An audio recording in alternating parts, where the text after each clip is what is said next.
These are the 3 things you need to develop to become a great musician. Let's go. Number 1, time feel. Every great musician has good time feel, and that means more than just being able to play along with a metronome and not get off beat. Although that's a great starting point, you should definitely be practicing with a metronome the majority of the time. But once you're able to do that consistently and at a variety of tempos, the real trick is to listen to other musicians, whether that's in a playing scenario, you're jamming or performing with different people. Listen to where they're feeling the groove and try and fit in with that. So the first step is to be able to hold tempos steady and feel the groove with different subdivisions, get comfortable playing all the different eighth note possibilities, playing swing, playing triplets, accenting different parts of the bar. There's all sorts of stuff that you can do. Leave a comment below if you'd like to see me do a video on rhythmic training and different exercises you can do with a metronome and clapping, all sorts of stuff like that. So once you have that basic ability to just play in time, that's a good starting point.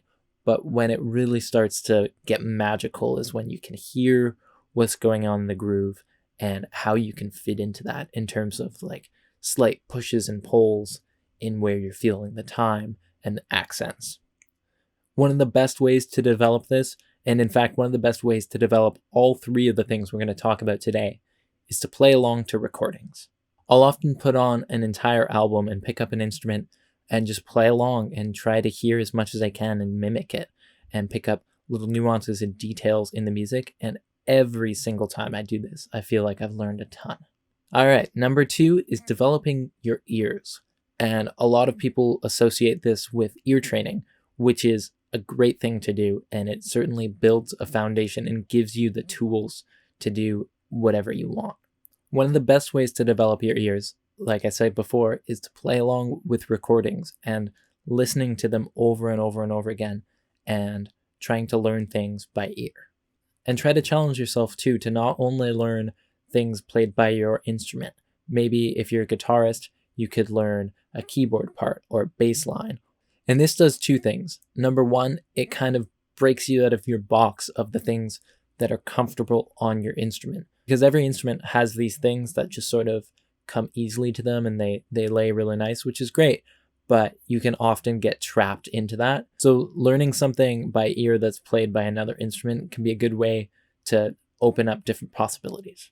The other thing it does is it gives you a better understanding of what other musicians' roles in the band are. Say you're a saxophone player, but you've learned a bunch of bass lines. Then when you're playing with a bassist, you can understand where they're coming from and where they might be going. And it also becomes a lot easier to not get lost in a tune. You can listen to what the bass player is doing, where they are in the song, and snap right back to it. You may find it difficult to learn things by ear at first, and most people do. I know I did. And one of the things that helped me was ear training. There are a lot of different ways that you can do ear training, but the most fundamental thing is intervals. You need to learn these up, down, forwards, backwards, sideways, upside down, in a box, with a fox. Just learn them. Just really learn them. I have a few ear training videos on my channel, so I'll link those in the description. You can check those out. And that reminds me, actually, I'm constantly posting new material to help you guys out. So hit that subscribe button and the bell, smash the like button, and you'll get the new videos that I'm coming out with. You can also leave a comment below letting me know what you'd like to see in upcoming videos. I appreciate it. So that leads us now to number 3, and that is technique. This one is kind of self-explanatory, and it just gives you the tools and the technical, physical facility to play the things that you're hearing in your head or the things that you're hearing other people do and you want to do yourself. So if you practice scales and arpeggios, different permutations and shapes on your instrument, if you're a drummer, this means rudiments and independence. That's going to make everything else easier. So I like to dedicate the first part of my practice in my day to technique, and then the rest of my time will be spent on arguably more creative things like composition, producing, learning tunes, and things of that nature. If you're looking for something to practice in terms of technique and you're at an intermediate stage, you know your 12 major scales fairly well, go to kylewinjack.com and sign up for my practice challenge. It's free. I'll send you all the videos you need, and that'll keep you busy for a while.